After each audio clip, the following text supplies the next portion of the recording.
ਸਤਿ ਸ੍ਰੀ ਅਕਾਲ। ਤੁਸੀਂ ਦੇਖ ਰਹੇ ਹੋ ਤਖਤ ਪੰਜਾਬ। ਮੈਂ ਤੁਹਾਡੇ ਨਾਲ ਸੁਖਵਿੰਦਰ ਸਿੰਘ। ਮੇਰੇ ਨਾਲ ਅੱਗੇ ਅਰਥ ਸ਼ਾਸਤਰੀ ਪ੍ਰੋਫੈਸਰ ਰਣਜੀਤ ਸਿੰਘ ਘੁੰਮਣ ਮੌਜੂਦ ਨੇ।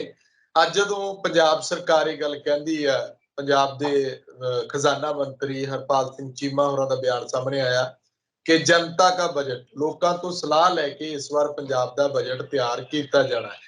ਉਹ ਪੰਜਾਬ ਦੇ ਖਜ਼ਾਨੇ ਦੀ ਗੱਲ ਹੁੰਦੀ ਹੈ ਜਦੋਂ, ਤਾਂ ਉਹ ਸਵਾਲ ਲਗਾਤਾਰ ਸਰਕਾਰ ਤੇ ਉੱਠਦੇ ਨੇ ਕਿ ਆਖਿਰਕਾਰ ਖਜ਼ਾਨਾ ਜਿਹਦੇ ਗੱਲ ਹੁੰਦੀ ਸੀ ਕਿ 54,000 ਕਰੋੜ ਰੁਪਇਆ ਤਾਂ ਤਿਆਰ ਹੀ ਪਿਆ, ਉਹ ਖਜ਼ਾਨੇ ਵਿੱਚ ਆ ਜਾਣਾ ਜਿੱਦਣ ਸਾਡੀ ਸਰਕਾਰ ਬਣ ਗਈ। ਤੇ ਪਰ ਹੁਣ ਸਰਕਾਰ ਨੇ 7,000 ਕਰੋੜ ਦਾ ਕਰਜ਼ਾ ਹੋਰ ਚੱਕ ਲਿਆ। ਇਹਦੇ ਉੱਤੇ ਅਸੀਂ ਗੱਲਬਾਤ ਕਰਾਂਗੇ। ਖਾਸ ਗੱਲ ਬਜਟ ਦੀ ਰਹੇਗੀ ਕਿ ਬਜਟ ਕਿਸ ਤਰ੍ਹਾਂ ਦਾ ਹੋਣਾ ਚਾਹੀਦਾ ਹੈ, ਕਿਸ ਤਰ੍ਹਾਂ ਦੇ ਫੈਸਲੇ ਉਹਦੇ ਵਿੱਚ, ਕਿਸ ਤਰ੍ਹਾਂ ਦੀ ਰੂਪਰੇਖਾ ਉਹਦੀ ਹੋਣੀ ਚਾਹੀਦੀ ਹੈ।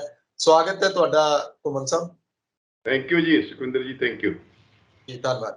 ਘੁੰਮਣ ਸਾਹਿਬ, ਪਿਛਲੀਆਂ ਸਰਕਾਰਾਂ ਜਿਸ ਤਰੀਕੇ ਨਾਲ ਬਜਟ ਪੇਸ਼ ਕਰਦੀਆਂ ਸੀ, ਵਿੱਤ ਮੰਤਰੀ ਸਾਹਿਬ ਦਾ ਮੈਂ ਇੱਕ ਬਜਟ ਦੇਖ ਰਿਹਾ ਸੀ, ਉਹਦੇ ਵਿੱਚੋਂ ਜ਼ਿਕਰ ਕਰਦੇ ਸੀ ਕਿ ਅਸੀਂ ਇੱਕ ਤਾਂ ਜਦੋਂ ਇਹ ਬੱਸਾਂ ਦੀ ਮੁਫਤ ਬੱਸ ਸਫ਼ਰ ਦੀ ਸਹੂਲਤ ਦਿੱਤੀ, ਉਹਨੂੰ ਲੈ ਕੇ ਅੱਜ ਵੀ ਕਈ ਵਾਰ ਕਈ ਥਾਵਾਂ ਤੇ ਚਰਚਾ ਛਿੜ ਜਾਂਦੀ ਹੈ ਕਿ ਉਹਦੀ ਲੋੜ ਕੀ ਹੈ। ਫਾਲਤੂ ਦਾ ਖਰਚਾ, ਖਜ਼ਾਨੇ ਤੇ ਬੋਝ ਪੈਂਦਾ। ਜਿਹੜੇ ਲੋਕ ਭਰ ਸਕਦੇ ਨੇ, ਔਰਤਾਂ ਜਿਹੜੀਆਂ ਭਰ ਸਕਦੀਆਂ, ਉਹਨਾਂ ਤੋਂ ਘੱਟੋ ਘੱਟ ਲੈ ਲੈਣਾ ਚਾਹੀਦਾ। ਮਤਲਬ ਕਿ ਖਜ਼ਾਨੇ ਨੂੰ ਕਿਤੋਂ ਤਾਂ ਸਾਹ ਆਉਣਾ ਚਾਹੀਦਾ। ਹੋਰ ਵੀ ਉਹਨਾਂ ਨੇ ਕਿਸਾਨ ਖੁਸ਼ਹਾਲ ਪੰਜਾਬ ਦੀਆਂ ਗੱਲਾਂ ਕੀਤੀਆਂ, ਪਰ ਲੋਕਾਂ ਨੇ ਉਹਨਾਂ ਸਰਕਾਰਾਂ ਨੂੰ ਜਿਹੜਾ ਮੂੰਹ ਨਹੀਂ ਲਾਇਆ। ਹੁਣ ਇਹਨਾਂ ਨੂੰ ਮੌਕਾ ਦਿੱਤਾ ਹੈ ਤੇ ਇਹ ਹੁਣ ਲੋਕਾਂ ਤੋਂ ਸਲਾਹ ਲੈ ਰਹੇ ਨੇ ਕਿ ਬਜਟ ਕਿੱਦਾਂ ਦਾ ਹੋਣਾ ਚਾਹੀਦਾ। ਤੁਹਾਡਾ ਕੀ ਮੰਨਣਾ? ਦੇਖੋ, ਪਹਿਲੀ ਗੱਲ ਤੇ ਮੈਂ ਸੁਖਵਿੰਦਰ ਜੀ ਇਹ ਕਹਾਂਗਾ ਕਿ ਇਹ ਬੜਾ ਅੱਛਾ ਇਨੀਸ਼ੀਏਟਿਵ ਹੈ ਪੰਜਾਬ ਸਰਕਾਰ ਦਾ, FM ਦਾ। ਮੈਂ FM ਦੇ ਉਹ ਸਪੀਚ ਵੀ ਸੁਣੀ ਹੈ ਔਰ ਉਹਦੇ ਵਿੱਚ ਉਹਨਾਂ ਨੇ ਕਿਹਾ ਕਿ ਅਸੀਂ ਆਮ ਇਹ ਜਨਤਾ ਦਾ ਬਜਟ ਹੈ ਔਰ ਜਨਤਾ ਕੋਲੋਂ ਅਸੀਂ ਸੁਝਾਅ ਲਵਾਂਗੇ ਕਿ ਕੀ ਕਰਨਾ ਚਾਹੀਦਾ। ਔਰ ਮੈਨੂੰ ਲੱਗਦਾ ਕਿ ਉਹਨਾਂ ਨੇ 5-6 ਜਿਹੜੇ ਨੁਕਤੇ ਨੇ ਉਹ ਵੀ ਰੇਜ਼ ਕੀਤੇ ਨੇ। ਉਹਦੇ ਵਿੱਚ ਇੱਕ ਤਾਂ ਹੈ ਕਿ ਕਾਰੋਬਾਰੀ ਜਿਹੜੇ ਨੇ ਉਹਨਾਂ ਨਾਲ ਗੱਲਬਾਤ ਕਰਨੀ ਹੈ। ਕਾਰੋਬਾਰੀ ਦੇ ਵਿੱਚ ਮੈਨੂੰ ਲੱਗਦਾ ਕਿ ਉਹ ਯੋਗ ਵੀ ਲੈਣਗੇ ਤੇ ਬਿਜ਼ਨਸ ਕਮਿਊਨਿਟੀ ਵੀ ਲੈਣਗੇ, ਛੋਟੇ ਵੱਡੇ ਵੀ ਲੈਣਗੇ। ਦੂਜਾ ਹੈ ਕਿ ਘਰੇਲੂ ਤੇ ਵਿਦੇਸ਼ੀ ਨਿਵੇਸ਼ ਜਿਹੜਾ ਉਹ ਕਿਵੇਂ ਲਿਆਂਦਾ ਜਾ ਸਕਦਾ ਹੈ। ਤੀਜਾ ਹੈ ਕਿ ਨਿਵੇਸ਼ ਜਿਹੜਾ ਪੰਜਾਬ ਦੇ ਕਿਸਾਨਾਂ ਦੀ ਆਮਦਨ ਕਿਵੇਂ ਵਧਾਈ ਜਾ ਸਕਦੀ ਹੈ। ਆਰਥਿਕ ਵਿਕਾਸ ਕਿਵੇਂ ਕੀਤਾ ਜਾ ਸਕਦਾ ਤੇ ਪੰਜਾਬ ਦੀ ਆਰਥਿਕਤਾ ਜਿਹੜੀ ਲਿਓ ਲੱਥੀ ਹੈ, ਉਹਨਾਂ ਨੇ ਆਪ ਹੀ ਮੰਨਿਆ ਹੈਗਾ, ਉਹਨੂੰ ਮੁੜ ਲੀਹ ਤੇ ਕਿਵੇਂ ਲਿਆਂਦਾ ਜਾ ਸਕਦਾ ਹੈ। ਤੇ ਵਿੱਤ ਜਿਹੜਾ ਉਹਦਾ ਕੀ ਕੀਤਾ ਜਾਵੇਗਾ, ਫਾਈਨਾਂਸ ਦਾ ਕਿੱਥੋਂ ਆਏਗਾ। ਇਹ ਤੁਹਾਨੂੰ ਪਤਾ ਹੀ ਹੈ, ਸਾਰੇ ਸਰੋਤੇ ਵੀ ਜਾਣਦੇ ਨੇ ਕਿ ਬਜਟ ਦਾ ਜਿਹੜਾ ਮਤਲਬ ਹੈ ਉਹ ਇਹ ਹੁੰਦਾ ਹੈ, ਉਹਦੇ ਦੋ ਕੰਮ ਕਰਨੇ ਹੁੰਦੇ। ਇੱਕ ਤਾਂ ਇਹ ਅਕਾਊਂਟਿੰਗ ਐਕਸਰਸਾਈਜ਼ ਹੁੰਦੀ ਹੈ। ਅਕਾਊਂਟਿੰਗ ਐਕਸਰਸਾਈਜ਼ ਤੋਂ ਮੇਰਾ ਮਤਲਬ ਹੈ ਕਿ ਤੁਸੀਂ ਇਹ ਦੱਸਣਾ ਹੁੰਦਾ ਕਿ ਅਗਲੇ ਸਾਲ ਲਈ, ਜਿਹੜਾ ਕਿ ਹੁਣ 22-23 ਦਾ ਵਿੱਤੀ ਸਾਲ ਜਾ ਰਿਹਾ, ਇਹਦੇ ਵਿੱਚ ਜਿਹੜਾ ਸਰਕਾਰ ਕੋਲੇ ਪੈਸੇ ਕਿੱਥੋਂ ਆਉਣਗੇ ਤੇ ਕਿੱਥੇ ਖਰਚ ਕੀਤੇ ਜਾਣਗੇ। ਉਹਦੇ ਦੋ ਮੁੱਖ ਜਿਹੜੇ ਹੁੰਦੇ ਨੇ। ਇੱਕ ਤਾਂ ਜਦੋਂ ਆਪਾਂ ਗੱਲ ਕਰਦੇ ਕਿ ਖਜ਼ਾਨੇ 'ਚ ਪੈਸੇ ਕਿੱਥੋਂ ਆਉਣਗੇ, ਤਾਂ ਪਹਿਲਾਂ ਇੱਕ ਬਜਟ ਐਸਟੀਮੇਟ ਕ੍ਰੀਏਟ ਕੀਤਾ ਜਾਂਦਾ। ਉਹ ਬਜਟ ਐਸਟੀਮੇਟ ਜਿਹੜਾ ਉਹ ਸਰਕਾਰ ਨੇ ਕਰਨਾ ਹੈਗਾ। ਇਹ ਸਰਕਾਰ ਕੋਲ, ਲੋਕਾਂ ਕੋਲ ਸੁਜੈਸ਼ਨ ਤਾਂ ਠੀਕ ਹੈ, ਲੈਣੇ ਚਾਹੀਦੇ ਨੇ, ਅੱਛੀ ਗੱਲ ਹੈ। ਲੋਕ ਤਾਂ ਆਪਣੇ ਖੇਤਰ ਨਾਲ ਜੁੜੀ ਜਿਹੜੀਆਂ ਐਕਸਪੈਕਟੇਸ਼ਨਸ ਨੇ ਜਾਂ ਉਹਨਾਂ ਨੂੰ ਕੋਈ ਬਜਟ ਤੋਂ ਸੰਭਾਵਨਾਵਾਂ ਲੱਗਦੀਆਂ ਨੇ ਜਾਂ ਉਹਨਾਂ ਦੇ ਵਿੱਚ ਕੋਈ ਉਹਨਾਂ ਦੀ ਲਿਮਿਟੇਸ਼ਨ, ਉਹਦੇ ਬਾਰੇ ਦੱਸਣਗੇ ਕਿ ਇਹ ਦੂਰ ਕਰੋ, ਤਾਂ ਕਿ ਉਹ ਕਾਰੋਬਾਰ ਜਾਂ ਜੋ ਵੀ ਆਪਣਾ ਕੰਮ ਠੀਕ ਕਰ ਸਕਣ ਔਰ ਉਹਨਾਂ ਦੀ ਆਮਦਨ 'ਚ ਵਾਧਾ ਹੋਵੇ। ਇਹਦੇ ਦੋ ਹਿੱਸੇ ਹੁੰਦੇ ਨੇ ਜਦੋਂ ਆਪਾਂ ਕਹਿੰਦੇ ਕਿ ਪੈਸਾ ਆਉਣਾ ਕਿੱਥੋਂ। ਇੱਕ ਰੈਵਨਿਊ ਰਿਸੀਟਸ ਹੁੰਦੀਆਂ ਨੇ ਤੇ ਇੱਕ ਹੁੰਦਾ ਕੈਪੀਟਲ ਰਿਸੀਟਸ। ਇਹ ਸਾਰਾ ਬਜਟ ਐਸਟੀਮੇਟਸ ਇਹਨੂੰ ਕਹਿੰਦੇ ਨੇ। ਇਹ ਦੋਨੋਂ ਮਿਲ ਕੇ ਸਮੁੱਚਾ ਬਜਟ ਜਿਹੜਾ ਉਹ ਬਣਦਾ ਹੈ। ਜਿਵੇਂ ਪਿਛਲੇ ਸਾਲ ਦੀ ਮੈਂ ਤੁਹਾਨੂੰ ਉਦਾਹਰਨ ਦੇਵਾਂ ਤਾਂ ਉਹਦੇ ਵਿੱਚ ਜਿਹੜਾ ਦੋਨਾਂ ਦਾ ਰੈਵਨਿਊ ਰਿਸੀਟਸ ਤੇ ਕੈਪੀਟਲ ਰਿਸੀਟਸ ਦਾ ਮਿਲ ਕੇ ਉਹਦੇ ਵਿੱਚ 1.68 ਲੱਖ ਕਰੋੜ ਦਾ ਬਜਟ ਸੀਗਾ ਪੰਜਾਬ ਸਰਕਾਰ ਦਾ। ਹੁਣ ਉਹਦੇ ਸਾਡੇ ਕੋਲ ਅਜੇ ਕੋਈ ਅੰਕੜੇ ਨਹੀਂ ਹਨ ਕਿ ਐਕਚੁਅਲੀ ਰੀਅਲਾਈਜ਼ ਕਿੰਨਾ ਹੋ ਗਿਆ, ਪਰ ਜਿਹੜਾ ਸਾਡੇ ਕੋਲੇ ਰੈਵਨਿਊ, ਕਰੰਟ ਅਕਾਊਂਟ ਰੈਵਨਿਊ ਦਾ ਹੋਇਆ, ਉਹ ਅੰਕੜੇ ਤਕਰੀਬਨ ਆ ਗਏ ਨੇ। ਪਿਛਲੇ ਸਾਲ 95,000 ਕਰੋੜ ਰੈਵਨਿਊ ਅਰਨ ਕਰਨ ਦਾ ਟੀਚਾ ਸੀ ਬਜਟ ਐਸਟੀਮੇਟਸ, ਪਰ ਹੋਇਆ ਉਹ 75,000 ਕਰੋੜ ਹੈ। ਇਹਦਾ ਮਤਲਬ 20,000 ਕਰੋੜ ਦਾ ਗੈਪ ਉੱਥੇ ਰਹਿ ਗਿਆ ਸੀ।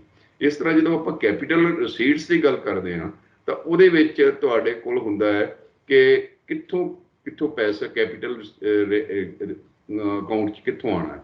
ਉਹਦੇ ਵਿੱਚ ਇੱਕ ਤਾਂ ਬਹੁਤ ਵੱਡਾ ਪੰਜਾਬ ਸਰਕਾਰ ਦਾ ਜਿਹੜਾ ਪਿਛਲੇ ਸਾਲਾਂ 'ਚ ਰਿਹਾ ਔਰ ਮੈਨੂੰ ਲੱਗਦਾ ਇਸ ਵੀ ਹੋਏਗਾ, कि सेंट्रल स्कीमां 'ਚ कित्थों पैसा आना, सेंट्रल फाइनेंस कमीशन का पैसा है, फिर तुहाडा जिहड़ा GST कंपनसेशन का पैसा है वो इस दे 1 जुलाई तो खत्म हो जाना जे एक्सटेंड ना होया। एक तो वो गिन गए। दूजा जिहड़ा है कि लोन कितना लेना हैगा, करजा, जिवें पिछले वारी इन्होंने 32,000 करोड़ का करजा भी कैपिटल अकाउंट च पाया, बजट एस्टीमेट च पाया होया सी। ठीक है, इसे तरह मुड़ के है कि खर्च किवें करना है, ਉਹਦੇ बड़े अगे मद्दां हुंदियां ने, सब मद्दां हुंदियां ने, पर मोटियां ये हुंदा कि रेवन्यू एक्सपेंडिचर किवें करना, कित्थे कित्थे करना, ते कैपिटल एक्सपेंडिचर कित्थे कित्थे करना। रेवन्यू एक्सपेंडिचर च दो अगे मद्दां हुंदियां ने कि एक तां कमिटेड एक्सपेंडिचर हुंदा है, ਜਿਹਦੇ ਵਿੱਚ ਆਮ ਆਪਾਂ ਕਹਿ ਲੈਂਦੇ ਆ ਕਿ ਪੈਨਸ਼ਨਾਂ ਨੇ, ਤਨਖਾਹਾਂ ਨੇ, ਜਾਂ ਜਿਹੜਾ ਤੁਸੀਂ ਲੋਨ ਲਿਆ ਉਹਦੇ ਉੱਤੇ ਵਿਆਜ ਦੇਣਾ ਜਿਹੜਾ ਉਹ ਵੀ ਕਮਿਟਡ ਹੈ। ਹਾਲਾਂਕਿ ਜਿਹੜੀ ਡੈਟ ਸਰਵਿਸ ਆ ਉਹਦੇ ਵਿੱਚ ਤਾਂ ਪ੍ਰਿੰਸੀਪਲ ਮੋਡ ਨਾਲ ਵੀ ਹੁੰਦਾ, ਪਰ ਪ੍ਰਿੰਸੀਪਲ ਕਮਿਟਡ, ਸਟ੍ਰਿਕਟਲੀ ਕਮਿਟਡ 'ਚ ਨਹੀਂ ਆਉਂਦਾ, ਕਿਉਂਕਿ ਉਹ ਪ੍ਰਿੰਸੀਪਲ ਵਿਆਜ ਦੇ ਕੇ ਪੋਸਟਪੋਨ ਵੀ ਕੀਤਾ ਜਾ ਸਕਦਾ। ਤੇ ਇਹ ਇੱਕ ਮੋਟਾ ਜਿਹਾ ਸਿਲਸਿਲਾ ਹੈ। ਕੈਪੀਟਲ ਅਕਾਊਂਟ ਦੇ ਵਿੱਚ ਜਦੋਂ ਆਪਾਂ ਐਕਸਪੈਂਡੀਚਰ ਦੀ ਗੱਲ ਕਰਦੇ ਹਾਂ ਤਾਂ ਉਹਦੇ 'ਚ ਮੁੱਖ ਤੌਰ ਤੇ ਹੁੰਦਾ ਕਿ ਅਸੀਂ ਨਿਵੇਸ਼ ਕਿੱਥੇ ਕਰਨਾ ਹੈਗਾ, ਜਾਂ ਉਹਦੇ ਵਿੱਚੋਂ ਵੀ ਅੱਗੇ ਕਈ ਵਾਰੀ ਇੱਧਰ ਉੱਧਰ ਪੈਸਾ ਜਿਹੜਾ ਉਹ ਇੰਟਰ ਅਕਾਊਂਟ ਕਰ ਲਿਆ ਜਾਂਦਾ ਹੈਗਾ। ਇਹ ਬਜਟ ਦਾ ਇੱਕ ਮੋਟਾ ਜਿਹਾ ਰੂਪਰੇਖਾ। ਦੂਜਾ ਜਿਹੜਾ ਕੰਮ ਬਜਟ ਨੇ ਕਰਨਾ ਹੁੰਦਾ ਹੈ ਉਹ ਇੱਕ ਇਕਨੋਮਿਕ ਡਿਵੈਲਪਮੈਂਟ ਲਈ ਸੇਧ ਦੇਣੀ ਹੁੰਦੀ ਹੈ ਕਿ ਬਜਟ ਦਾ ਜਿਹੜਾ ਐਮਫਸਿਸ ਹੈ ਉਹ ਕਾਹਦੇ ਤੇ ਹੈ, ਉਹ ਜੌਬ ਕ੍ਰੀਏਸ਼ਨ ਤੇ ਹੈ, ਉਹ ਐਗਰੀਕਲਚਰ ਤੇ ਹੈ, ਉਹ ਇੰਡਸਟਰੀ ਤੇ ਹੈ, ਇੰਡਸਟਰੀ ਵਿੱਚੋਂ ਅੱਗੇ ਛੋਟੀ ਇੰਡਸਟਰੀ ਤੇ ਹੈ ਕਿ ਵੱਡੀ ਇੰਡਸਟਰੀ ਤੇ ਹੈ, ਤੇ ਸਰਵਿਸਿਜ਼ ਸੈਕਟਰ ਤੇ ਕਿਵੇਂ ਆ, ਜਾਂ ਇਨਫਰਾਸਟ੍ਰਕਚਰ ਤੇ ਕਿਵੇਂ ਜਿਵੇਂ ਜਦੋਂ ਆਪਾਂ ਇਨਫਰਾਸਟ੍ਰਕਚਰ ਦੀ ਗੱਲ ਕਰਦੇ ਤੇ ਉਹ ਮੁੱਖ ਤੌਰ ਤੇ ਕੈਪੀਟਲ ਅਕਾਊਂਟ ਐਕਸਪੈਂਡੀਚਰ ਹੁੰਦਾ ਹੈ, ਤੇ ਉਹਦੇ ਨਾਲ ਜਿਹੜਾ ਹੋਰ ਆਮਦਨ ਦੇਸ਼ ਦੀ ਵੱਧਦੀ ਹੈ, ਮਤਲਬ ਸੂਬੇ ਦੀ ਆਮਦਨ ਵੱਧਦੀ ਹੈ। ਸੋ ਇਹ ਮੋਟਾ ਜਿਹੜਾ ਆਮ ਲੋਕਾਂ ਲਈ ਸਮਝਣ ਲਈ ਹੈ ਕਿ ਬਜਟ ਦੇ ਇਹ ਹਿੱਸੇ ਹੁੰਦੇ ਨੇ। ਹੁਣ ਆਪਾਂ ਆਉਂਦੇ ਹਾਂ ਕਿ ਤੁਸੀਂ ਜਿਹੜਾ ਇਹਨਾਂ ਨੇ ਗੱਲ ਕੀਤੀ ਹੈ ਬਹੁਤ ਅੱਛੀ ਗੱਲ ਹੈ। ਪਹਿਲੀ ਵਾਰ ਇਹ ਕਹਿੰਦੇ ਇਤਿਹਾਸਕ ਕੰਮ ਹੋਇਆ, ਠੀਕ ਹੈ, ਪਬਲਿਕਲੀ ਅਨਾਉਂਸ ਕਰਕੇ ਪਹਿਲੀ ਵਾਰ ਕਰ ਰਹੇ ਆ, ਪਰ ਮੇਰੇ ਯਾਦ ਹੈ ਕਿ ਪਹਿਲੇ ਫਾਈਨਾਂਸ ਮਿਨਿਸਟਰ ਵੀ ਕਿਸੇ ਨਾ ਕਿਸੇ ਤਰ੍ਹਾਂ ਰੂਪ 'ਚ ਇੱਧਰੋਂ ਉੱਧਰੋਂ ਸਲਾਹ ਲੈਂਦੇ ਹੁੰਦੇ ਸੀਗੇ, ਤੇ ਜਿਹੜੇ ਵੱਖ-ਵੱਖ ਸਟੇਕ ਹੋਲਡਰਸ ਆ ਉਹਨਾਂ ਨਾਲ ਗੱਲ ਵੀ ਕਰਦੇ ਹੁੰਦੇ ਸੀ। ਇਹਨਾਂ ਨੇ ਬਹੁਤ ਅੱਛਾ ਕੰਮ ਕੀਤਾ ਹੈ ਕਿ ਪਬਲਿਕਲੀ ਪਹਿਲਾਂ ਇਹਨਾਂ ਨੇ ਅਨਾਉਂਸ ਕਰ ਦਿੱਤਾ, ਤੇ ਨਾਲ 15 ਲੋਕੇਸ਼ਨਸ ਕਹਿੰਦੇ ਨੇ ਕਿ ਅਸੀਂ ਇੱਥੇ ਤੇ ਗੱਲ ਕਰਾਂਗੇ। ਇਹ ਅੱਛੀ ਗੱਲ ਆ, ਇਹ ਐਪਰੀਸ਼ੀਏਬਲ ਹੈ। ਹੁਣ ਸਵਾਲ ਜਿਹੜਾ ਵੱਡਾ ਹੈ ਉਹ ਬਜਟ ਦੇ ਵਿੱਚ ਲੋਕ ਤਾਂ ਆਪਣੇ ਸੁਝਾਅ ਦੇ ਦੇਣਗੇ, ਪਰ ਬਜਟ ਨੂੰ ਜਿਹੜਾ ਰੈਵਨਿਊ ਅਕਾਊਂਟ 'ਚ ਪੈਸਾ ਕਿੱਥੋਂ ਆਉਣਾ, ਤੇ ਕਰੰਟ ਅਕਾਊਂਟ ਰੈਵਨਿਊ 'ਚ ਪੈਸਾ ਕਿੱਥੋਂ ਆਉਣਾ, ਔਰ ਜਿਹੜਾ ਕੈਪੀਟਲ ਅਕਾਊਂਟ 'ਚ ਪੈਸਾ ਕਿੱਥੋਂ, ਇਹ ਮੇਨ ਇਸ ਵੇਲੇ ਵੱਡੇ ਸਵਾਲ ਨੇ ਪੰਜਾਬ ਦੇ ਸਾਹਮਣੇ। ਔਰ ਮੈਨੂੰ ਲੱਗਦਾ ਹੈ ਕਿ ਇਹਨਾਂ ਤੇ ਫੋਕਸ ਜਿਹੜਾ ਜ਼ਿਆਦਾ ਕਰਨ ਦੀ ਲੋੜ ਹੈ, ਕਿਉਂਕਿ ਬਜਟ ਇੱਕ ਅਕਾਊਂਟਿੰਗ ਐਕਸਰਸਾਈਜ਼ ਵੀ ਹੈ ਤੇ ਸੇਧ ਦੇਣ ਦੀ ਵੀ ਲੋੜ ਹੈ। ਹੁਣ ਜੇ ਤੁਸੀਂ ਜਿਹੜਾ ਪੈਸਾ ਹੈ ਰੈਵਨਿਊ ਅਕਾਊਂਟ 'ਚ ਜਿੰਨਾ ਆ ਸਕਦਾ ਹੈ, ਜੇ ਉਹਨਾਂ ਰੀਅਲਾਈਜ਼ ਨਹੀਂ ਕਰਦੇ ਤਾਂ ਇਹਦਾ ਮਤਲਬ ਹੈ ਕਿ ਤੁਹਾਡਾ ਕਰੰਟ ਅਕਾਊਂਟ ਰੈਵਨਿਊ ਘੱਟ ਹੋ ਰਿਹਾ। ਇਹਦਾ ਮਤਲਬ ਤੁਹਾਨੂੰ ਉਹ ਲੋਨ ਲੈਣਾ ਪਿਆ। ਹੁਣ ਪਿਛਲੀਆਂ ਸਰਕਾਰਾਂ ਵੇਲੇ ਇਹ ਵੀ ਹੁੰਦਾ ਰਿਹਾ ਕਿ ਜਿੰਨਾ ਰੈਵਨਿਊ ਆਉਣਾ ਚਾਹੀਦਾ ਸੀ ਉਹ ਨਹੀਂ ਆਇਆ, ਤੇ ਇਸ ਕਰਕੇ ਰੈਵਨਿਊ ਐਕਸਪੈਂਡੀਚਰ ਮੀਟ ਕਰਨ ਲਈ ਵੀ ਕਰਜ਼ਾ ਲੈਣਾ ਪਿਆ ਸੀ। ਸੋ ਹੁਣ ਸਵਾਲ ਇਹ ਪੈਦਾ ਹੁੰਦਾ ਕਿ ਇਹ ਸਰਕਾਰ ਨੂੰ ਕੀ ਕਰਨਾ ਚਾਹੀਦਾ। ਮੇਰੇ ਵੱਲੋਂ ਇਹ ਸਰਕਾਰ ਨੂੰ ਸੁਝਾਅ ਹੋਏਗਾ ਕਿ ਤੁਸੀਂ ਇਹ ਦੇਖੋ ਪਹਿਲਾਂ ਕਿ ਪੋਟੈਂਸ਼ੀਅਲ ਕਿੰਨਾ ਹੈ ਰੈਵਨਿਊ ਇਕੱਠਾ ਕਰਨ ਦਾ। ਪੋਟੈਂਸ਼ੀਅਲ ਇੱਕ ਤਾਂ ਹੁੰਦਾ ਕਿ ਪਿਛਲੇ ਸਾਲਾਂ ਦਾ ਟ੍ਰੈਂਡ ਦੇਖ ਲਓ ਕਿ ਕਿੰਨਾ ਹੈ। ਇੱਕ ਪੋਟੈਂਸ਼ੀਅਲ ਇਹ ਪਿਛਲੀਆਂ ਇਲੈਕਸ਼ਨਾਂ 'ਚ ਵੀ ਹੋਇਆ, ਇਸ ਵਾਰੀ ਤਾਂ ਬਹੁਤ ਹੀ ਉੱਭਰ ਕੇ ਸਾਹਮਣੇ ਗੱਲ ਆਈ ਹੈ। ਹਰ ਜਿਹੜਾ ਕਾਂਗਰਸ ਪਾਰਟੀ ਨੇ ਵੀ ਕਿਹਾ ਤੇ ਇਹਨਾਂ ਨੇ ਵੀ ਕਿਹਾ ਕਿ ਅਸੀਂ ਬਹੁਤ ਸਾਰੇ ਇਹੋ ਜਿਹੇ ਹੈੱਡ ਨੇ ਜਿੱਥੋਂ ਪੈਸਾ ਲਿਆਂਦਾ ਜਾ ਸਕਦਾ ਹੈ। ਕੋਈ 20,000 ਕਰੋੜ ਕਹਿੰਦਾ, ਕੋਈ 30,000 ਕਰੋੜ ਕਹਿੰਦਾ, ਉਹ ਸਾਲ ਦੀਆਂ ਫਿਗਰਾਂ ਨੇ। ਹੁਣ ਜੇ ਇਹਦਾ ਮਤਲਬ ਹੈ ਕਿ ਹੁਣ ਜਦੋਂ ਕਿ ਆਮ ਆਦਮੀ ਪਾਰਟੀ ਦੀ ਸਰਕਾਰ ਬਣ ਗਈ ਹੈ ਤਾਂ ਇਹਨਾਂ ਦੇ ਜਿਹੜਾ ਜੋ ਉਸ ਵੇਲੇ ਪਬਲਿਕ ਸਟੇਟਮੈਂਟ ਸੀਗੀਆਂ ਕਿ 20,000 ਕਰੋੜ ਖਜ਼ਾਨੇ 'ਚ ਹੋਰ ਆਏਗਾ ਐਕਸਟਰਾ, ਕਿ 30,000 ਕਰੋੜ ਆਏਗਾ, ਟੈਕਸ ਤਾਂ ਲਾਉਣ ਦਾ ਮੈਨੂੰ ਲੱਗਦਾ ਕਿ ਕੋਈ ਪ੍ਰੋਗਰਾਮ ਨਹੀਂ ਹੈ ਨਵੇਂ ਟੈਕਸ ਲਾਉਣ ਦਾ। ਔਰ ਮੈਨੂੰ ਲੱਗਦਾ ਕਿ ਮੇਰੇ ਮੁਤਾਬਕ ਵੀ ਟੈਕਸ ਨਵੇਂ ਲਾਉਣ ਦੀ ਲੋੜ ਨਹੀਂ ਹੈ, ਪਰ ਪੈਸੇ ਹੋਰ ਖਜ਼ਾਨੇ 'ਚ ਲਿਆਉਣ ਦੀ ਜ਼ਰੂਰ ਸਖਤ ਲੋੜ ਹੈ। ਤੇ ਕਿਉਂਕਿ ਇਹ ਸਰਕਾਰ ਨੇ ਇਹਨਾਂ ਦੇ ਇਲੈਕਸ਼ਨਾਂ ਤੋਂ ਪਹਿਲਾਂ ਵੀ ਮੰਨਿਆ ਕਿ ਪੈਸੇ ਆਉਣਗੇ ਤੇ ਅਸੀਂ ਪੈਸੇ ਲਿਆ ਕੇ ਤੇ 300 ਯੂਨਿਟ ਬਿਜਲੀ ਦੇ ਵੀ ਫ੍ਰੀ ਦੇ ਦਾਂਗੇ, ਅਸੀਂ ਹਰ ਔਰਤ ਨੂੰ ਜੋ 18 ਸਾਲ ਤੋਂ ਉੱਪਰ ਹੈ 1000 ਰੁਪਇਆ ਮਹੀਨੇ ਦਾ ਉਹ ਵੀ ਦੇਵਾਂਗੇ। ਹੋਰ ਵੀ ਇਸ ਕਿਸਮ ਦੇ ਸਿੱਖਿਆ ਤੇ ਖਰਚਾ ਕਰਾਂਗੇ, ਸਿਹਤ ਸਹੂਲਤਾਂ ਮੁਫਤ ਦੇਵਾਂਗੇ। ਇਹ ਸਾਰੇ ਲਈ ਪੈਸਾ ਚਾਹੀਦਾ। ਸੋ ਇਹ ਪੈਸਾ, ਇਹਦਾ ਮਤਲਬ ਹੈ ਕਿ ਕਿੰਨਾ ਹੋਰ ਆ ਸਕਦਾ ਹੈ। ਇਹਨਾਂ ਦੇ ਐਸਟੀਮੇਟਸ ਪਤਾ ਨਹੀਂ ਕਿਵੇਂ ਲਾਏ, ਕਿੱਦਾਂ ਨਹੀਂ ਲਾਏ ਇਲੈਕਸ਼ਨਾਂ ਤੋਂ ਪਹਿਲਾਂ। ਹੁਣ ਤਾਂ ਸਰਕਾਰ ਬਣ ਗਈ ਹੈ, ਹੁਣ ਇਹਨਾਂ ਕੋਲ ਸਾਰਾ ਡੇਟਾ ਵੀ ਹੋਏਗਾ ਫਾਈਨਾਂਸ ਮਿਨਿਸਟਰ ਕੋਲੇ, ਤੇ ਉਹਨਾਂ ਨੂੰ ਪਤਾ ਵੀ ਹੋਏਗਾ ਕਿ ਕਿੱਥੇ ਕਿੱਥੇ ਹੋਰ ਜਿਹੜੇ ਫੰਡਸ ਨੇ ਆ ਸਕਦੇ ਨੇ। ਮੇਰੇ ਮੁਤਾਬਕ ਇਹ ਹੈ ਕਿ ਮੈਂ ਵਿੱਤ ਕਮਿਸ਼ਨ ਲਈ ਇੱਕ ਐਕਸਰਸਾਈਜ਼ ਵੀ ਕੀਤੀ ਸੀ, ਜਿਹੜਾ 6ਵਾਂ ਫਾਈਨਾਂਸ ਕਮਿਸ਼ਨ ਸੀ, ਉਹ ਬਿਨਾਂ ਕੋਈ ਹੋਰ ਟੈਕਸ ਲਾਏ 28,500 ਕਰੋੜ ਰੁਪਇਆ ਹੋਰ ਖਜ਼ਾਨੇ 'ਚ ਆ ਸਕਦਾ ਹੈ, ਤੇ ਉਹਦੇ ਵੱਖਰੇ ਵੱਖਰੇ ਅੱਗੇ ਹੈਡਸ ਨੇ। ਦੂਜਾ ਇਹ ਹੈ ਕਿ ਜੇ ਆਪਾਂ ਟੈਕਸ ਸਿਸਟਮ ਨੂੰ ਥੋੜਾ ਠੀਕ ਕਰ ਲਈਏ, ਤੇ ਦੂਸਰਾ ਸੀ ਜਿਹੜੇ ਸਾਡਾ ਫ੍ਰੀ ਬੀਜ ਤੇ ਸਬਸਿਡੀਜ਼ ਨੂੰ ਟਾਰਗੇਟਡ ਤੇ ਰੈਸ਼ਨਲਾਈਜ਼ ਕਰ ਲਈਏ, ਤਾਂ 10,000 ਕਰੋੜ ਰੁਪਇਆ ਉੱਥੋਂ ਵੀ ਸਾਡਾ ਬਚ ਸਕਦਾ ਹੈ ਜਾਂ ਹੋਰ ਆ ਸਕਦਾ ਹੈ। ਤੇ ਇਹਦਾ ਮਤਲਬ 38,500 ਕਰੋੜ ਰੁਪਇਆ, ਕਿਉਂਕਿ ਆਪਾਂ ਕਹਿੰਦੇ ਹਾਂ ਕਿ penny saved is penny earned. ਦੋ ਤਰੀਕੇ, ਇੱਕ ਤਾਂ ਜਿਹੜਾ ਪੋਟੈਂਸ਼ੀਅਲ ਉਹਨੂੰ ਰਿਲੀਜ਼ ਕਰਕੇ ਸਰਕਾਰੀ ਖਜ਼ਾਨੇ 'ਚ ਪੈਸਾ ਲਿਆਂਦਾ ਜਾਵੇ, ਤੇ ਦੂਜਾ ਜਿਹੜਾ ਹੈ ਕਿ ਜਿਹੜਾ ਇੱਕ ਪੈਸਾ ਹੈ ਉਹ ਇਸ ਤਰ੍ਹਾਂ ਖਰਚਿਆ ਜਾਵੇ ਕਿ ਜਿਵੇਂ ਮੇਰਾ ਪਰਸਨਲ ਹੈ। ਪਰਸਨਲ ਇਨ ਦਾ ਸੈਂਸ ਕਿ ਜਦੋਂ ਬੰਦਾ ਆਪਣੀ ਜੇਬ 'ਚੋਂ ਪੈਸੇ ਖਰਚਦਾ ਹੈ ਤਾਂ ਉਹ ਬੜੇ ਰੈਸ਼ਨਲਾਈਜ਼ ਢੰਗ ਨਾਲ ਕਰਦਾ ਹੈ। ਪਰ ਸਰਕਾਰਾਂ ਕਈ ਵਾਰੀ ਕਰਦੀਆਂ ਨੇ, ਪਰ ਮੈਨੂੰ ਨਹੀਂ ਪਤਾ ਜੇ ਇਹ ਸਰਕਾਰ ਦਾ ਤਾਂ ਪਹਿਲਾ ਬਜਟ ਹੈ ਕਿ ਮੈਂ ਉਮੀਦ ਕਰਦਾ ਕਿ ਠੀਕ ਤਰ੍ਹਾਂ ਪੈਸੇ ਇਕੱਠੇ ਵੀ ਕਰਨਗੇ ਤੇ ਠੀਕ ਤਰ੍ਹਾਂ ਪੈਸੇ ਖਰਚ ਵੀ ਕਰਨਗੇ। ਪਹਿਲਾਂ ਇਹ ਹੁੰਦਾ ਰਿਹਾ ਕਿ ਠੀਕ ਤਰ੍ਹਾਂ ਪੈਸੇ ਜਿਹੜੇ ਪੂਰੇ ਇਕੱਠੇ ਵੀ ਨਹੀਂ ਕੀਤੇ ਗਏ, ਤੇ ਨਾ ਹੀ ਉਹ ਖਰਚ ਵੀ ਜਿਹੜਾ ਨਾ ਉਹ ਇਸ ਤਰ੍ਹਾਂ ਕੀਤੇ ਗਏ ਕਿ ਕਿਹੜਾ ਸਾਡਾ ਪੈਸਾ ਹੈ, ਲੋਕਾਂ ਦਾ ਪੈਸਾ ਹੈ। ਸੋ ਇਹ ਜਿਹੜਾ ਸਿਲਸਿਲਾ ਹੈ, ਮੈਨੂੰ ਲੱਗਦਾ ਕਿ ਇਸ ਪੱਖ ਨੂੰ ਵੀ ਧਿਆਨ 'ਚ ਦੇਣ ਦੀ ਲੋੜ ਹੈ ਬਹੁਤ, ਤਾਂ ਹੀ ਜਿਹੜਾ ਬਜਟ ਹੈ ਉਹ ਕਾਰਗਰ ਸੇ। ਹੁਣ ਅੱਗੇ ਆਉਂਦਾ ਹੈ ਕਿ ਤੁਸੀਂ ਪੈਸਾ ਹੋਰ ਲਿਆ ਕੇ ਐਗਰੀਕਲਚਰ ਸੈਕਟਰ ਤੇ ਕਿੰਨਾ ਖਰਚ ਕਰਨਾ ਹੈ, ਇੰਡਸਟਰੀ ਦੀ ਕਿੰਨਾ ਖਰਚ ਕਰਨਾ। ਇੰਡਸਟਰੀ ਤੋਂ ਅੱਗੇ ਮੇਰੇ ਮੁਤਾਬਕ ਜਿਹੜਾ ਸਭ ਤੋਂ ਵੱਧ ਜਿਹੜੀ ਹੈ ਇਸ ਵੇਲੇ ਲੋੜ ਹੈ ਵੱਡੀ ਤੇ ਮੀਡੀਅਮ ਇੰਡਸਟਰੀ ਦੇ ਨਾਲ ਨਾਲ, ਉਹ ਤਾਂ ਚਲੋ ਹੋਰ ਹੈ। ਜਿਹੜੀ ਇਸ ਵੇਲੇ ਲਘੂ ਤੇ ਛੋਟੇ ਉਦਯੋਗ ਨੇ, ਉਹਨਾਂ ਨੂੰ ਬਹੁਤ ਪ੍ਰਫੁੱਲਤ ਕਰਨ ਵਾਲਾ ਬਜਟ ਇਹ ਹੋਣਾ ਚਾਹੀਦਾ ਹੈ, ਕਿ ਕਿਉਂਕਿ ਉਹਨਾਂ ਦੀਆਂ ਦੋ ਤਿੰਨ ਮੁੱਖ ਜਿਹੜੀਆਂ ਲਿਮਿਟੇਸ਼ਨਸ ਨੇ। ਇੱਕ ਤਾਂ ਉਹਨਾਂ ਵਿਚਾਰਿਆਂ ਨੂੰ ਲੋਨ ਜਿਹੜਾ ਨਾ ਕੈਪੀਟਲ ਇਨਵੈਸਟਮੈਂਟ ਕਰ ਲਈ ਉਹ ਨਹੀਂ ਪ੍ਰੋਪਰ ਮਿਲ ਰਿਹਾ, ਖਾਸ ਕਰਕੇ ਜਿਹੜੇ ਈਵਨ ਸ਼ਡਿਊਲਡ ਬੈਂਕਸ ਵੀ ਉਸ ਤਰ੍ਹਾਂ ਉਹਨਾਂ ਨੂੰ ਲੋਨ ਐਕਸੈਸ ਜਿਹੜੀ ਘੱਟ ਹੈ। ਦੂਸਰਾ ਹੈ ਕਿ ਉਹਨਾਂ ਦੀ ਟੈਕਨੋਲੋਜੀ ਜਿਹੜੀ ਆ ਉਹਨੂੰ ਅਪਡੇਸ਼ਨ ਕਿਵੇਂ ਕੀਤਾ ਜਾਵੇ। ਤੀਸਰਾ ਹੈ ਕਿ ਜਿਹੜਾ ਜਿਸ ਕਿਸਮ ਦਾ ਸਕਿੱਲ ਉਹਨਾਂ ਨੂੰ ਚਾਹੀਦਾ ਉਹਦੀ ਰੀਓਰੀਐਂਟੇਸ਼ਨ ਕਿਵੇਂ ਕੀਤੀ ਜਾਵੇ। ਸੋ ਉਹ ਸੁਖਵਿੰਦਰ ਜੀ ਤੁਸੀਂ ਯਕੀਨ ਜਾਣੋਗੇ ਕਿ ਇਹ ਬਹੁਤ ਵੱਡਾ ਖੇਤਰ ਹੈ ਔਰ ਰੁਜ਼ਗਾਰ ਵੀ ਬੜਾ ਪੈਦਾ ਕਰਦਾ ਹੈ, ਔਰ ਹੋਰ ਰੁਜ਼ਗਾਰ ਵੀ ਪੈਦਾ ਕਰ ਸਕਦਾ ਹੈ। ਉਹਦੇ ਵਿੱਚ 24-25 ਲੱਖ ਦੇ ਕਰੀਬ ਵਰਕਰ ਜਿਹੜੇ ਨੇ ਕੰਮ ਕਰਦੇ ਨੇ, ਤੇ ਜੇ ਉਹਨਾਂ ਵੱਲ ਖਾਸ ਤਵੱਜੋ ਦਿੱਤੀ ਹੈ ਕਿ ਵੱਡਾ ਉਦਯੋਗ ਜਿਹੜਾ ਬਹੁਤ ਇੰਪਲੋਇਮੈਂਟ ਨਹੀਂ ਜਨਰੇਟ ਕਰਦਾ ਹੈ, ਕੈਪੀਟਲ ਇੰਟੈਂਸਿਵ ਹੁੰਦਾ ਹੈ। ਛੋਟਾ ਉਦਯੋਗ ਲੇਬਰ ਇੰਟੈਂਸਿਵ ਹੁੰਦਾ ਹੈ, ਉੱਥੇ ਲੇਬਰ ਦੀ ਜ਼ਿਆਦਾ ਲੋੜ ਪੈਂਦੀ ਹੈ। ਜਿਹੜਾ ਮਾਈਕਰੋ ਹੈ ਉੱਥੇ ਵੀ।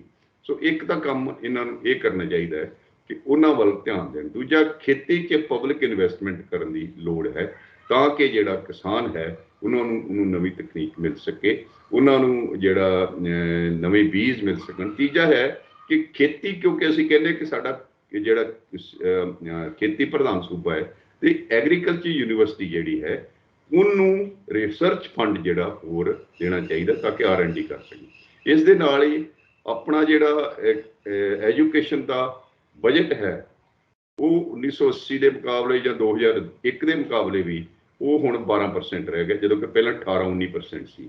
ਮੈਨੂੰ ਲੱਗਦਾ ਕਿ ਜੇ ਇਹ ਸਰਕਾਰ ਮੰਨਦੀ ਵੀ ਹੈ ਕਿ ਐਜੂਕੇਸ਼ਨ ਉਹਨਾਂ ਦੀ ਪ੍ਰਾਇੋਰਟੀ ਵੀ ਹੈ, ਔਰ ਐਜੂਕੇਸ਼ਨ ਮਨੁੱਖੀ ਵਿਕਾਸ ਦਾ ਵੀ ਧੁਰਾ ਹੈ ਤੇ ਐਜੂਕੇਸ਼ਨ ਆਰਥਿਕ ਵਿਕਾਸ ਦਾ ਵੀ ਧੁਰਾ ਹੈ। ਸੋ ਕਿਉਂਕਿ ਮਨੁੱਖੀ ਵਿਕਾਸ ਆਰਥਿਕ ਵਿਕਾਸ ਦਾ ਧੁਰਾ ਹੈ। ਸੋ ਮੈਨੂੰ ਲੱਗਦਾ ਕਿ ਇਹ ਜਿਹੜਾ ਐਜੂਕੇਸ਼ਨ ਤੇ ਬਜਟ ਦੀ ਐਲੋਕੇਸ਼ਨ ਉਹ ਵਧਾਉਣ ਦੀ ਲੋੜ ਹੈ। ਤੇ ਤੀਜਾ ਹੈ ਕਿ ਜਿੰਨੇ ਵੀ ਸਰਕਾਰੀ ਇੰਪਲੋਇਮੈਂਟ ਹੈ, ਕਿਉਂਕਿ ਸਰਕਾਰ ਜਿਹੜੀ ਆ ਇਹ ਜਿਹੜਾ ਮਾਡਲ ਇੰਪਲਾਇਰ, ਜੇ ਸਰਕਾਰ ਬੇਸਿਕ ਵੇ ਤੇ ਇੰਪਲੋਇਮੈਂਟ ਦੇ ਰਹੀ ਹੈ ਤਾਂ ਫਿਰ ਸਰਕਾਰ ਦੀ ਕੋਈ ਜਿਹੜਾ ਇੱਕ ਮੋਰਲ ਅਥਾਰਿਟੀ ਹੈ ਉਹ ਨਹੀਂ ਹੈ ਕਿ ਪ੍ਰਾਈਵੇਟ ਸੈਕਟਰ 'ਚ ਕਹੇ ਕਿ ਤੁਸੀਂ ਪੂਰੀ ਸੈਲਰੀ ਤੇ ਕਹੋ, ਜਾਂ ਪ੍ਰਾਈਵੇਟ ਯੂਨੀਵਰਸਿਟੀਆਂ ਨੂੰ ਜਾਂ ਪ੍ਰਾਈਵੇਟ ਸਕੂਲਾਂ ਨੂੰ ਜਾਂ ਪ੍ਰਾਈਵੇਟ ਕਾਲਜਾਂ ਨੂੰ ਜਾਂ ਪ੍ਰਾਈਵੇਟ ਮਹਿਕਮੇ ਨੂੰ ਕਹੇ ਕਿ ਤੁਸੀਂ ਪੂਰੀ ਸੈਲਰੀ ਤੇ ਜਿਹੜੇ ਉਹ ਇੰਪਲੋਇਮੈਂਟ ਦਿਓ। ਸੋ ਪਹਿਲਾਂ ਸਰਕਾਰ ਨੂੰ ਪੂਰੀ ਸੈਲਰੀ ਤੇ ਇੰਪਲੋਇਮੈਂਟ ਦੇਣੀ। ਤੀਜਾ ਹੈ ਕਿ ਸਰਕਾਰ ਦੇ ਵਿੱਚ ਜਿਹੜੀ ਖਾਲੀ ਪਈਆਂ ਪੋਸਟਾਂ ਨੇ 1,26,000 ਇਹਨਾਂ ਨੇ ਕਿਹਾ ਕਿ ਭਰਨੀਆਂ ਨੇ, ਅੱਜ ਹੀ ਆਇਆ, ਤਾਂ ਉਹ 1 ਲੱਖ ਪੋਸਟਾਂ ਵੀ ਭਰੀਆਂ ਜਾਣ, ਰੈਸ਼ਨਲਾਈਜ਼ ਕਰਕੇ ਭਰੀਆਂ ਜਾਣ ਜਿਵੇਂ ਮਰਜ਼ੀ। ਸੋ ਚੌਥਾ ਹੈ ਕਿ ਹਸਪਤਾਲਾਂ ਤੇ ਜਿਹੜਾ ਅਸੀਂ 3-4% ਬਜਟ ਦਾ ਸਿਰਫ ਖਰਚ ਕਰ ਰਹੇ ਹਾਂ ਸਿਹਤ ਤੇ ਜੇ ਸਿਹਤ ਸਹੂਲਤਾਂ ਸਭ ਨੂੰ ਵਧੀਆ ਦੇਣੀਆਂ ਨੇ, ਉਹ ਇੱਧਰ ਜਿਹੜਾ ਮੈਨੂੰ ਲੱਗਦਾ ਕਿ ਬਜਟ ਵਿੱਚ ਇੱਕ ਇਹ ਵੀ ਫੈਸਲਾ ਕਰ ਲੈਣਾ ਚਾਹੀਦਾ ਕਿ ਜਿੰਨੇ ਵੀ ਮਿਨਿਸਟਰ ਨੇ, ਚੀਫ ਮਿਨਿਸਟਰ ਹੈ, MLA ਆ, ਲੀਡਰ ਹੈ ਜਾਂ ਬਿਊਰੋਕ੍ਰੇਸੀ, ਉਹ ਸਰਕਾਰੀ ਹਸਪਤਾਲਾਂ 'ਚ ਇਲਾਜ ਕਰਾਉਣਗੇ ਤਾਂ ਕਿ ਫਿਰ ਉਹ ਵੀ ਠੀਕ ਹੋਣ। ਤੋ ਇਸ ਕਰਕੇ ਮੈਨੂੰ ਲੱਗਦਾ ਕਿ ਇਸ ਕਿਸਮ ਦਾ ਜਿਹੜਾ ਬਜਟ ਦੀ ਇੱਕ ਡਾਇਰੈਕਸ਼ਨ ਵੀ ਦੇਣੀ ਚਾਹੀਦੀ ਕਿ ਆਰਥਿਕ ਵਿਕਾਸ ਦੀ ਡਾਇਰੈਕਸ਼ਨ ਕੀ ਹੋਏਗੀ, ਤੇ ਦੂਸਰਾ ਹੈ ਕਿ ਪੈਸੇ ਕਿੱਥੋਂ ਆਉਣੇ ਨੇ। ਮੇਨ ਇਸ ਵੇਲੇ ਪ੍ਰੋਬਲਮ ਜਿਹੜੀ ਹੈ ਨਾ ਉਹ ਵਿੱਤ ਦੀ ਹੈ। ਪੰਜਾਬ ਦੇ ਸਿਰ ਕਰਜ਼ਾ ਜਿਹੜਾ ਉਹ ਪਹਿਲਾਂ ਹੀ 3 ਲੱਖ ਕਰੋੜ ਦਾ ਹੈ। ਤੁਸੀਂ ਕਹਿ ਰਹੇ ਹੋ, ਮੈਂ ਵੀ ਅਖਬਾਰ 'ਚ ਪੜ੍ਹਿਆ ਅੱਜ ਸਟੇਟਮੈਂਟ ਇੱਕ ਕਿ 7000 ਕਰੋੜ ਦਾ ਕਰਜ਼ਾ ਸਰਕਾਰ ਨੇ ਲਿਆ। ਮੇਰੇ ਕੋਲ ਕੋਈ ਅੰਕੜੇ ਨਹੀਂ ਕਿ ਲਿਆ ਜਾਂ ਨਹੀਂ ਲਿਆ, ਇਹ ਅੱਗੇ, ਕਿਉਂਕਿ ਮੈਂ ਅੰਕੜੇ ਤੋਂ ਬਿਨਾਂ ਗੱਲ ਨਹੀਂ ਕਰਦਾ। ਪਰ ਇਹ ਸਰਕਾਰ ਜਿਹੜੀ ਹੈ ਇਹਨੂੰ ਕਰਜ਼ਾ ਲੈ ਕੇ, ਜੇ ਕਰਜ਼ਾ ਲੈ ਕੇ ਹੀ ਕੰਮ ਚਲਾਉਣਾ ਪਿਆ, ਹਾਂ ਕਰਜ਼ਾ ਜੇ ਲੈ ਕੇ ਤੁਸੀਂ ਇਨਵੈਸਟਮੈਂਟ ਕਰਦੇ ਹੋ, ਕੋਈ ਨਵੀਂ ਤਕਨੀਕ ਜਿਹੜੀ ਹੈ ਉਹਨੂੰ ਡਿਵੈਲਪ ਕਰਦੇ ਹੋ ਜਾਂ ਰੁਜ਼ਗਾਰ ਮੌਕੇ ਪੈਦਾ ਕਰਦੇ ਜਾਂ ਵਿਕਾਸ ਵੱਧਦਾ ਹੈ ਤਾਂ ਠੀਕ ਹੈ, ਇਟਸ ਓਕੇ। ਮੈਨੂੰ ਦੂਜਾ ਮੈਂ ਇੱਥੋਂ ਫਿਰ ਕਹਾਂਗਾ, ਮੈਂ ਪਹਿਲਾਂ ਵੀ ਕਿਹਾ ਕਈ ਲੋਕ ਮੇਰੇ ਨਾਲ ਨਾਰਾਜ਼ ਵੀ ਹੋਏ ਨੇ ਕਿ ਇਹ ਸ਼ਾਇਦ ਸਬਸਿਡੀਆਂ ਖਤਮ ਕਰਾਉਣਾ ਚਾਹੁੰਦਾ ਹੈ, ਇਹ ਮੁਫਤ ਖੋਰੀ ਖਤਮ ਕਰਾਉਣਾ ਚਾਹੁੰਦਾ। ਬਿਲਕੁਲ ਨਹੀਂ। ਮੈਂ ਸਿਰਫ ਇਹ ਕਿਹਾ ਕਿ ਬਿਨਾਂ ਲੌਜਿਕ ਤੋਂ, ਬਿਨਾਂ ਤਰਕ ਤੋਂ ਜਿਹੜੇ ਲੋਕਾਂ ਨੂੰ ਨਹੀਂ ਜ਼ਰੂਰਤ ਉਹ ਨਾ ਕੋਈ ਮੁਫਤ ਸਹੂਲਤ ਦਿਓ, ਨਾ ਸਬਸਿਡੀਆਂ ਦਿਓ। ਮੈਂ ਸਰਕਾਰ ਦੇ 300 ਯੂਨਿਟ ਜਿਹੜੇ ਫ੍ਰੀ ਬਿਜਲੀ ਹਰ ਇੱਕ ਨੂੰ ਦੇਣ ਦਾ, ਇਹਦੇ ਨਾਲ ਜਿਹੜਾ ਹੈ ਉਹਦੇ ਨਾਲ ਪੂਰੀ ਤਰ੍ਹਾਂ ਸਹਿਮਤ ਨਹੀਂ ਹਾਂ, ਕਿਉਂਕਿ ਇੱਥੇ ਬਹੁਤ ਸਾਰੇ ਲੋਕ ਨੇ ਜਿਹੜੇ ਬਿਜਲੀ ਫ੍ਰੀ ਦੇ ਸਕਦੇ। ਜੇ ਆਪਾਂ ਇਸ ਤਰ੍ਹਾਂ ਫ੍ਰੀ ਦਿੰਦੇ ਹਾਂ ਤਾਂ ਦੋ ਇਹਦੇ ਨਤੀਜੇ ਜਿਹੜੇ ਉਹ ਨਿਕਲਣਗੇ ਕਿ ਇੱਕ ਤਾਂ ਕੰਜ਼ਰਵੇਸ਼ਨ ਜਿਹੜਾ ਕਿ ਬਿਜਲੀ ਬਚਾਉਣ ਵਾਲਾ ਕੰਮ ਜਿਹੜਾ ਉਹ ਨਹੀਂ ਹੋਏਗਾ। ਜਿਹੜਾ 300 ਯੂਨਿਟ ਤੋਂ ਘੱਟ ਬਾਲਦਾ ਉਹ ਵੀ ਸੋਚੂਗਾ ਕੋਈ ਨਹੀਂ 300 ਯੂਨਿਟ ਤੱਕ ਤਾਂ ਆਰਾਮ ਨਾਲ ਬਾਲ ਹੀ ਸਕਦੇ ਆ ਨਾ। ਤੇ ਦੂਜਾ ਇਹ ਹੈ ਕਿ ਸਾਡੀ ਜਿਹੜੀ ਨਾਨ ਕਨਵੈਨਸ਼ਨਲ એનર્ਜੀ ਹੈ, ਜਿਵੇਂ ਸੋਲਰ ਹੈ, ਇਹਨੂੰ ਪ੍ਰਮੋਟ ਕਰਨ ਲਈ ਵੀ ਇਨੀਸ਼ੀਏਟਿਵ ਨਹੀਂ ਰਹਿਣਾ। ਸੋ ਇਹ ਮੈਨੂੰ ਲੱਗਦਾ ਕਿ ਇਹਨੂੰ ਰੈਸ਼ਨਲਾਈਜ਼ ਕਰਨ ਦੀ ਲੋੜ ਹੈ।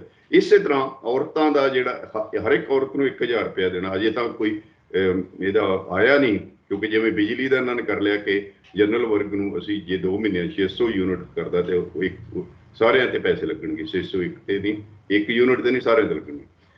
ਇਹ ਮੈਨੂੰ ਨਹੀਂ ਪਤਾ ਕਿ ਜੇ ਸਰਕਾਰ ਦੇ ਕੀ ਪਲਾਨ ਆ ਕਿ ਇਹਨਾਂ ਨੇ ਕੀ ਕਿ ਪੂਰਾ ਹਰ ਔਰਤ ਜਿਹੜੀ 18 ਸਾਲ ਤੋਂ ਉੱਪਰ ਉਹਨੂੰ 1000 ਰੁਪਇਆ ਦੇਣਾ ਜਾਂ ਮਤਲਬ ਇਹਦੇ ਕੋਲ ਰੈਸ਼ਨਲਾਈਜ਼ ਕਰਨੀ ਹੈ, ਇਹ ਸਰਕਾਰ ਨੂੰ ਪਤਾ ਹੋਏਗਾ। ਪਰ ਜੇ 1000 ਰੁਪਇਆ ਹਰ ਔਰਤ ਨੂੰ ਦੇਣਾ ਤਾਂ 12000 ਕਰੋੜ ਰੁਪਏ ਦੀ ਬਜਟ ਪ੍ਰੋਵੀਜ਼ਨ ਜਿਹੜੀ ਹੈ ਅਗਲੇ ਸਾਲ 'ਚ ਕਰਨੀ ਪਏਗੀ। ਉਹ ਜੇ ਆਪਾਂ ਮੰਨ ਲਈਏ ਕਿ ਵੋਟ ਔਨ ਕਾਊਂਟ 3 ਮਹੀਨੇ ਦਾ ਹੋ ਗਿਆ, 9 ਮਹੀਨਿਆਂ ਲਈ ਵੀ 9000 ਕਰੋੜ ਦਾ ਜਿਹੜਾ ਉਹਦੀ ਪ੍ਰੋਵੀਜ਼ਨ ਕਰਨੀ ਪਏਗੀ। ਇਸ ਤਰ੍ਹਾਂ ਬਿਜਲੀ ਜੇ 300 ਯੂਨਿਟ ਫ੍ਰੀ ਦੇਣਾ ਤਾਂ ਉਹਦੇ ਵਿੱਚ ਵੀ ਬਜਟਰੀ ਕਰਨੀ ਪਏਗੀ। ਮੈਂ ਸਮਝਦਾ ਕਿ ਇਹਦੇ ਨਾਲ ਹਰ ਬੰਦੇ ਨੂੰ ਫ੍ਰੀ ਤੇ ਸਬਸਿਡੀ ਦੇਣ ਨਾਲੋਂ ਬੈਟਰ ਇਹ ਹੈ ਕਿ ਤੁਸੀਂ ਪਬਲਿਕ ਸੈਕਟਰ ਨੂੰ ਬਿਲਡ ਕਰੋ ਤੇ ਉਹਦੇ ਵਿੱਚ ਇੰਪਲੋਇਮੈਂਟ ਜਨਰੇਟ ਕਰੋ ਤੇ ਉਹਦੇ 'ਚ ਫੈਸਿਲਿਟੀਜ਼ ਦਿਓ। ਉਹ ਬੈਟਰ ਵੇ ਆ। ਮੈਂ ਅਕਸਰ ਮੈਂ ਹੈਰਾਨ ਵੀ ਨਾ, ਪਤਾ ਨਹੀਂ ਲੋਕਾਂ ਕੋਲੇ ਪਲਾਨ ਹੋਵੇ ਜਿਹੜੇ ਮੈਨੂੰ ਕ੍ਰਿਟਿਸਾਈਜ਼ ਕਰਦੇ ਇਸ ਗੱਲ ਤੇ, ਸ਼ਾਇਦ ਉਹਨਾਂ ਕੋਲ ਪਲਾਨ ਹੋਵੇ ਜਾਂ ਸਰਕਾਰ ਕੋਲ ਹੋਵੇ। ਮੈਂ ਇਹ ਕਹਿੰਦਾ ਕਿ ਭਾਈ ਜਿਸ ਦਿਨ ਪਬਲਿਕ ਸੈਕਟਰ ਜਿਹੜਾ ਹੈ ਉਹ ਕਰਜ਼ੇ ਦੇ ਭਾਰ ਥੱਲੇ ਆ ਗਿਆ ਤੇ ਉਹ ਨਾ ਰਿਹਾ, ਇਸ ਭਾਵੇਂ ਬਿਜਲੀ ਦਾ ਖੇਤਰ ਹੋਵੇ, ਭਾਵੇਂ ਟਰਾਂਸਪੋਰਟ ਹੋਵੇ, ਭਾਵੇਂ ਸਕੂਲ ਕਾਲਜ ਯੂਨੀਵਰਸਿਟੀਆਂ ਪਬਲਿਕ ਹੋਣ, ਤਾਂ ਫਿਰ ਕਿਹੜੇ ਕਾਲਜ ਸਕੂਲ ਯੂਨੀਵਰਸਿਟੀ 'ਚ ਬੱਚੇ ਪੜ੍ਹਾਓਗੇ, ਕਿਹੜੇ ਬੱਸ ਤੇ ਟਰੈਵਲ ਕਰੋਗੇ ਤੇ ਕਿੱਥੋਂ ਬਿਜਲੀ ਫ੍ਰੀ ਲਓਗੇ? ਸੋ ਇਹ ਵੱਡੇ ਸਵਾਲ ਨੇ। ਜੇ ਇਹਨਾਂ ਨਾਲ ਜੇ ਚੀਜ਼ਾਂ ਕਰਜ਼ਾ ਲੈ ਕੇ ਦਿੱਤੀਆਂ ਜਾਂਦੀਆਂ ਫਿਰ ਤਾਂ ਹੋਰ ਵੀ ਮਾੜੀ ਗੱਲ ਹੈ। ਸੋ ਮੈਨੂੰ ਲੱਗਦਾ ਹੈ ਕਿ ਬਜਟ ਦੇ ਵਿੱਚ ਜਿਹੜਾ ਪ੍ਰੋਵੀਜ਼ਨ ਜਿਹੜੀਆਂ ਨੇ ਸਬਸਿਡੀ ਦੀ ਜਾਂ ਫ੍ਰੀ ਬੀਜ ਦੀ ਵੀ ਸਿਰਫ ਟਾਰਗੇਟਡ ਰੱਖੋ ਉਹਨਾਂ ਲੋਕਾਂ ਲਈ ਤੇ ਨਾਲ ਲੋਕਾਂ ਨੂੰ ਇੰਪਾਵਰ ਕਰੋ। ਹਮੇਸ਼ਾ ਆਪਣੇ ਤੇ ਉਹਨਾਂ ਨੂੰ ਡਿਪੈਂਡੈਂਟ ਨਾ ਕਰੋ। ਉਹਨਾਂ ਦੇ ਬੱਚਿਆਂ ਨੂੰ ਠੀਕ ਐਜੂਕੇਸ਼ਨ ਦਿਓ, ਠੀਕ ਸਕਿੱਲ ਦਿਓ ਤਾਂ ਕਿ ਉਹ ਵੀ ਇੱਜ਼ਤ ਮਾਣ ਨਾਲ ਆਪਣੀ ਰੋਜੀ ਰੋਟੀ ਜਿਹੜੀ ਆ ਉਹ ਕਮਾ ਸਕਣ। ਕਈ ਲੋਕ ਇਹ ਕਹਿੰਦੇ ਨੇ, ਮੈਂ ਤੁਹਾਡੇ ਮਾਧਿਅਮ ਰਾਹੀਂ ਦੱਸ ਦਿਆਂ ਕਿ ਮੈਂ ਸ਼ਾਇਦ ਗਰੀਬਾਂ ਦੀ ਰੋਟੀ ਰੋਜੀ ਖੋਣੀ ਚਾਹੁੰਦਾ ਜਾਂ ਗਰੀਬਾਂ ਦਾ ਹੱਕ ਹੈ ਕਿ ਮੈਂ ਤਾਂ ਇਹ ਕਹੀ ਨਹੀਂ ਕਿ ਗਰੀਬ ਆਦਮੀ ਨੂੰ ਨਾ ਦਿਓ ਤੁਸੀਂ ਸਬਸਿਡੀ, ਮੈਂ ਕਹਿੰਦਾ ਦਿਓ, ਫ੍ਰੀ ਵੀ ਦਿਓ, ਆਲਰੇਡੀ ਵੀ ਦਿੱਤੀ ਜਾ ਰਹੀ ਹੈ, ਪਰ ਅਮੀਰ ਆਦਮੀ ਨੂੰ ਕਿਉਂ ਦਿਓ? ਜਿੱਥੋਂ ਵੀ ਪੈਸਾ ਆ ਸਕਦਾ ਹੈ ਉਹ ਪੈਸਾ ਸਰਕਾਰੀ ਖਜ਼ਾਨੇ 'ਚ ਲਿਆਓ ਤੇ ਬਹੁਤ ਹੀ ਜੁਡੀਸ਼ੀਅਸਲੀ ਉਹਨੂੰ ਖਰਚ ਕਰੋ। ਤਾਂ ਤੇ ਗੱਲ ਬਜਟ ਦਾ ਜਿਹੜਾ ਬਣਦਾ, ਇਹਨਾਂ ਕੋਲ 5 ਸਾਲ ਹੈ, 5 ਸਾਲਾਂ 'ਚ ਇਹਨਾਂ ਨੂੰ ਕੁਝ ਜੇ ਹਾਰਡ ਡਿਸੀਜਨ ਵੀ ਲੈਣੇ ਪੈਣ ਤਾਂ ਕੋਈ ਗੱਲ ਨਹੀਂ।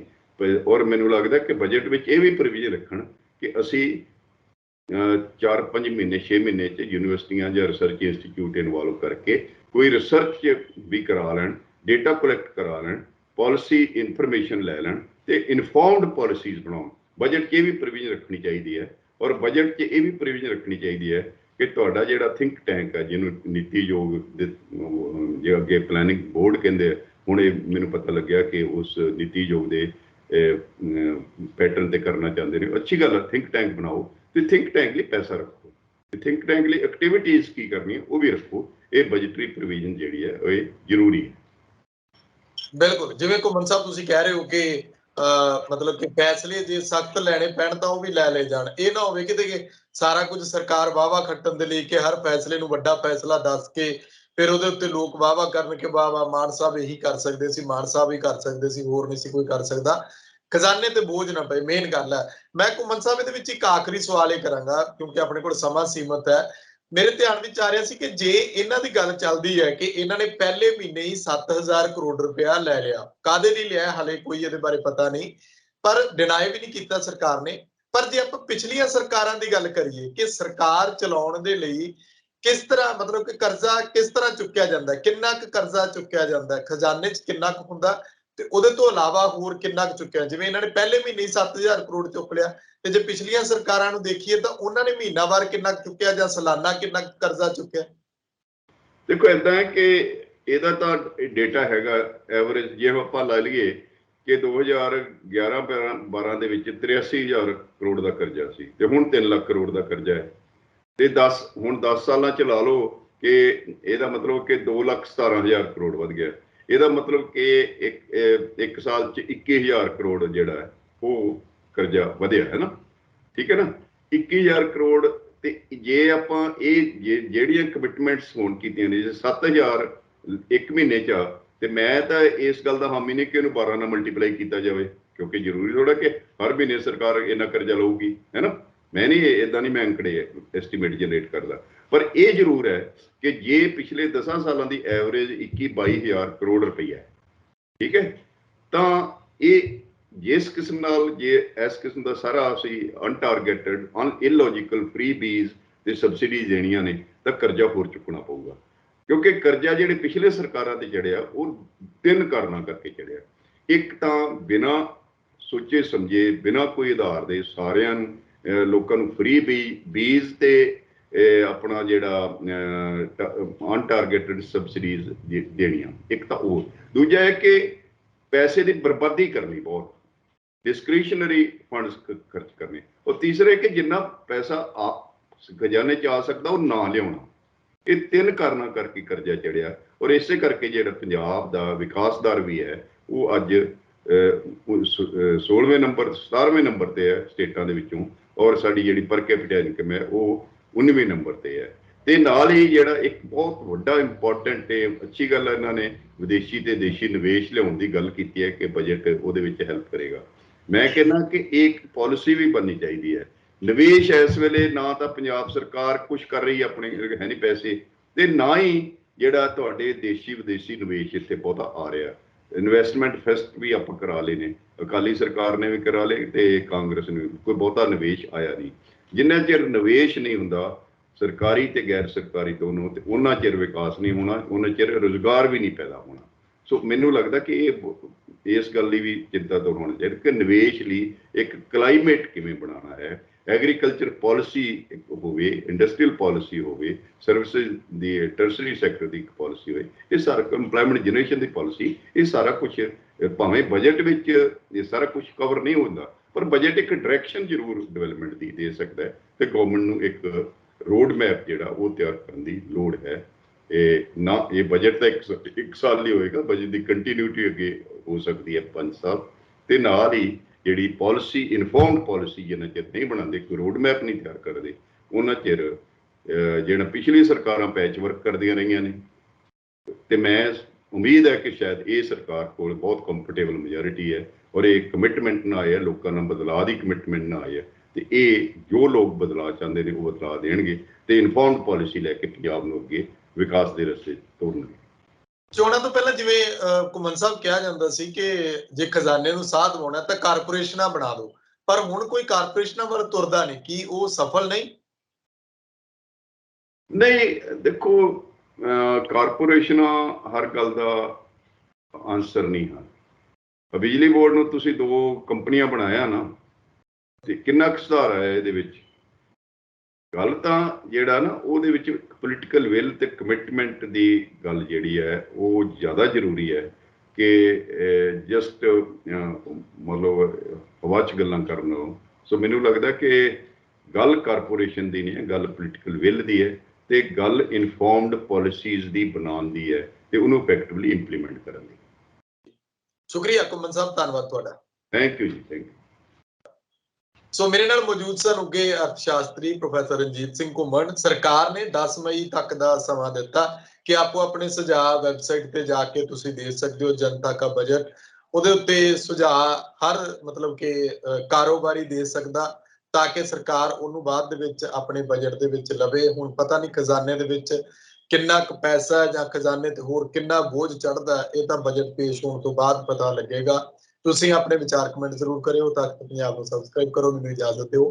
ਧੰਨਵਾਦ।